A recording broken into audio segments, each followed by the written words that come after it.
I'm IT, aka Ike Taylor, aka Swag, aka One of a Kind, aka I don't shoot twos, I shoot threes on the 3-point conversion radio.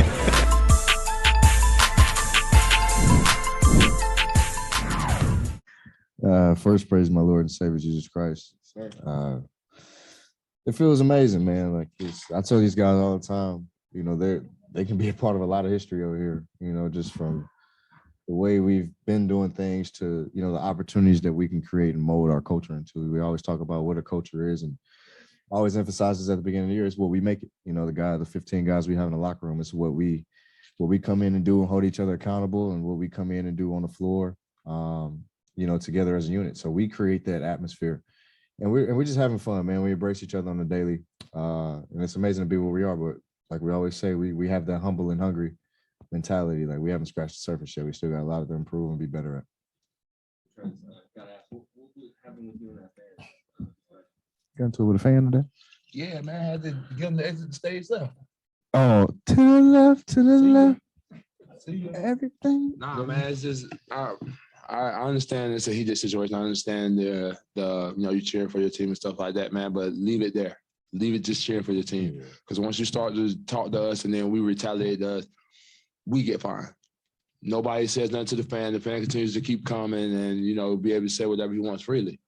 No, that's not the way it's supposed to go. If we're going to be punished on our end for what we say to them, then they need to be punished just as the same as that way. So I didn't even, start getting back and forth drawing. I said my piece of what I said for him. Once I see he wasn't going to stop, get him out of here, man. I got time for that, bro. Like, go sit behind Boston's bench if you want to do that, bro. Like, we're not about to keep hearing that right behind our bench, bro. This is our home arena, bro, not Boston's arena. For either or two of you, just what do you learn about yourselves from a game like tonight? It would have been real easy to, kind of say, okay, this isn't our night, shots weren't falling. They rally both during the initial run, and then again during got out to a 6-point lead at the beginning of the first overtime. What's this say about you guys that you kind of just fought out a gritty game? We're resilient. I would use that word. We show a lot of resiliency, and we don't panic. We don't get fluttered or whatever the word I'm looking for is. But we stay calm, poised. It's a game of runs. We're going to go on a run. They're going to make a run. But we trust our defense. Our defense is what wins us. That's the reason why we're 5-1. You know what I'm saying? So we've shot the ball like crap the first 6 games, and our defense is literally what wins us these games and keeps us at bay. When stretch comes down and we need to lock in, get a stop, everybody's in tune and locked in. So I mean, that's been us. That's the benefit of our team. That's definitely what won us the game tonight. But yeah, there's a lot of stuff we got to clean up offensively. Turnovers, better shots, getting guys more acclimated. But on the defensive end, everybody's locked in. Everybody wants to get a stop. So when you do that, we're going to be tough to beat. Yeah. You mentioned the defense being something that's maybe different this year. What is different? Why is that something that led you guys to be 5-1? That's not something that would have been said in this building in the past few years. But what's different this year? It's a lot. It's not just one thing. Obviously our scheme is a little bit different, and I think it's always ultimately it's the will. It's all about the players. Like you can have whatever scheme you want, but if the players aren't engaged and willing to buy into what coach wants, then you're not gonna get shit out of it. So we do a better job of understanding that this is what coach wants, and if we don't like it, he's very receptive to us giving our opinion and feedback of how we want to guard stuff, and we go from there. So having that kind of understanding and relationship with coach, and obviously with the bigs, because they're in a lot of the pick and rolls. Like I always say, they're the quarterbacks of the defense. So we want to gauge what they feel, and us as guards, we have to make their job easy. So we're all on the string, we're all connected. It feels good to be in this position. And I think it definitely goes to, back to when we hit training camp, man. Coach gave us a defensive scheme, and, it was times where we kind of, even throughout the preseason, we felt like it wasn't going to work or kind of, really be the scheme that really worked for us as a group, you feel me? But it was all about, buying in and doing it a little bit harder. And I think once we did that in training camp, we see how it resonated over into the game. And we've just, hit the ground running since the start of the season, and just trying to continuing to carry it over, really. Right, you guys were trying, it looked like you were trying to get Horford into some pick and roll action late, and then at the very end, you go, it looked like a 1-2 pick and roll, you and Spence, and I just wondered what you saw in that play. For me, it was just creating different size looks. I know Jalen's a really good defender. Jason's 6'9", 6'10". I want to be able to create some advantages for us, whether Al in the pick and roll. But granted, Al is a good defender. But out of the guys out there, I know I can get around Al. I know I can use my length and size on Schroeder. So those were the two situations, kind of driving Al's feet, using the length and size, and a little bit of advantage on Schroeder. So those were the two situations. I have to stop turning my back to the defense. That's for sure. Nah, and then I think a lot of times when he got going, honestly, it came to the point where it really wasn't about fighting the matchup, I think, honestly, because they were switching 1 through 5 the whole game, and when they started doing that, and then Brad started getting cooking early and started killing in the ISO game, then they tried to start, passing the guys off. Mm-hmm. So I think that's why you start seeing the guys that was running up, KCP running up, slipping out. Even the last play when Brad, I don't know who it, DB ran to the pick and roll when him slipped out. Mm-hmm. Now DB catches it, he's downhill. Now we swing, like that was a hell of a play for us, man. So it's just about learning and adapting and figuring out what the defense kind of give you. And I think, like Brad said, our offense hasn't been where we want it to be, but it's we believe in it, and it's guys wins. You feel me? When it came down to it, because we can only guard for so many possessions, but at the same time we got to score the ball. Man, I ain't gonna lie, it did. I ain't gonna lie. I ain't gonna lie. When I shot it, I ain't gonna lie. I definitely thought I had a chance that we were gonna hit the backboard. It just hit center on, and just.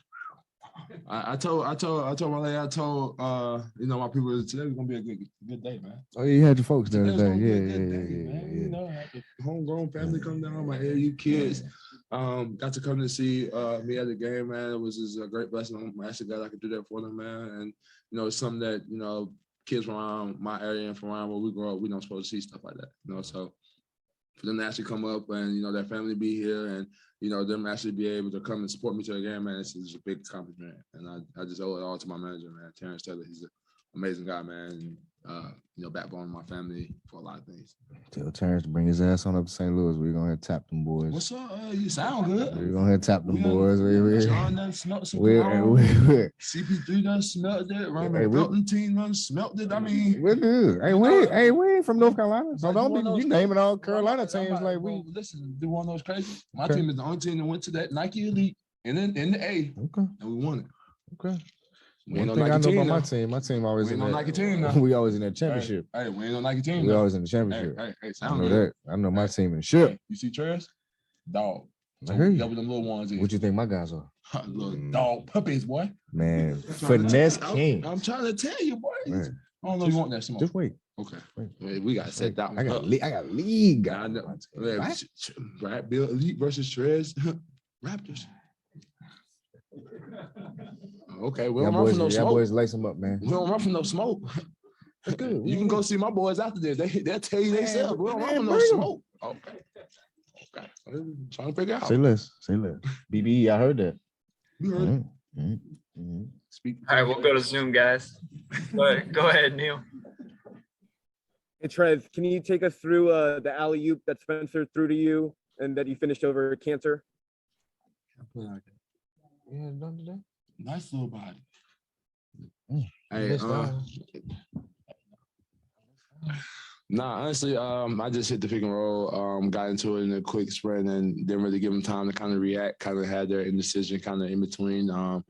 Like I said, they came with a different game plan than they did in the first game. The first game they really tried to stay home and try to be in a drop coverage with the bigs, but tonight they was up a lot more and switching almost down the line and everything, really. So, I really just got into the pick and roll as fast as I could, got behind the defense and, kind of trying to make them, make an indecision on what they wanted to do. And Spence turned the corner, with some force, and he was in a tough situation. It's either I felt like Spence was going to finish on him or, he threw me the lob and I had a chance to. So, really, it was just one of those quick in plays that we kind of got behind the defense and, won that possession.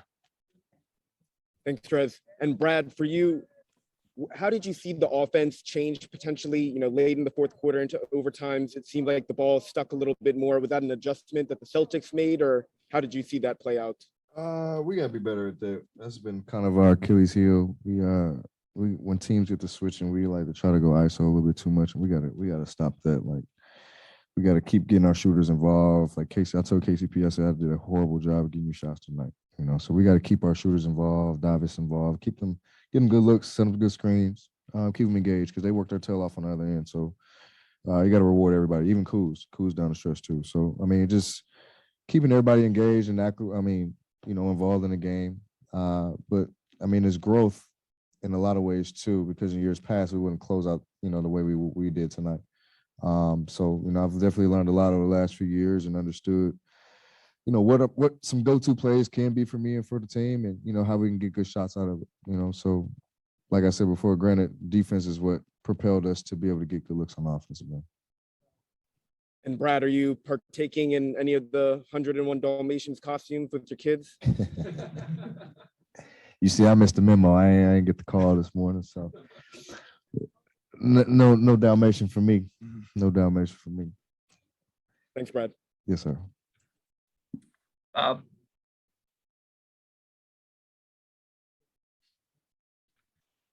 Think you're on mute, Bob. Hey, Brad, can you hear me? Loud and clear, Bob. Hey, Brad, how you doing, man? My man. Yeah, from Boston. How are you? I'm doing well. I can see you. Yeah, I see you.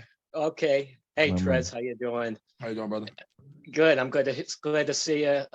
Glad for your success.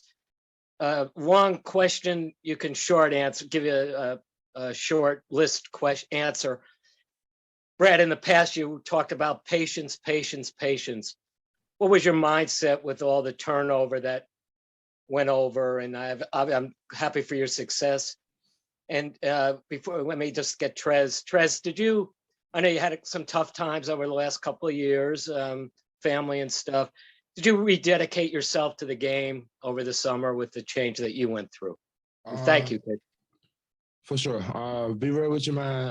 I didn't have to rededicate myself to this game, man. I kind of do the same thing every summer. That kind of don't really change. I go around and play in different summer leagues, and I stay working with my trainer, honestly. So I didn't have to re-motivate myself, honestly. But as far as like the mental aspect, it's something that I'm still dealing with every day, because I lost somebody that was really special to me, and got me started onto this game, really, man. So honestly, every day is a learning mechanism. Every day is a different coping mechanism. Some days I wake up, I'm great, and there's nothing in the world that can really bring me down. And some days are a little bit tougher. It's just going to be the way that it is. Mm-hmm. Because I'm dealing with somebody who is my entire world, and she's not here now. So, like I said, every day is a learning process. But I got the right support system around me, man. I got teammates that rally behind me. When they see me coming in and not really talking much, I got my family that do a great job, and my kids are the most important thing in the world to me. Just to see their faces light up when I come in the room, man. So I got the right support system around me, but.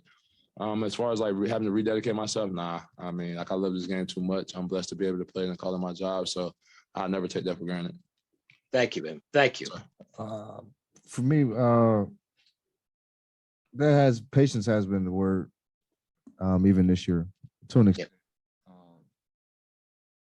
Obviously, I want to be patient, but I always say I want to win.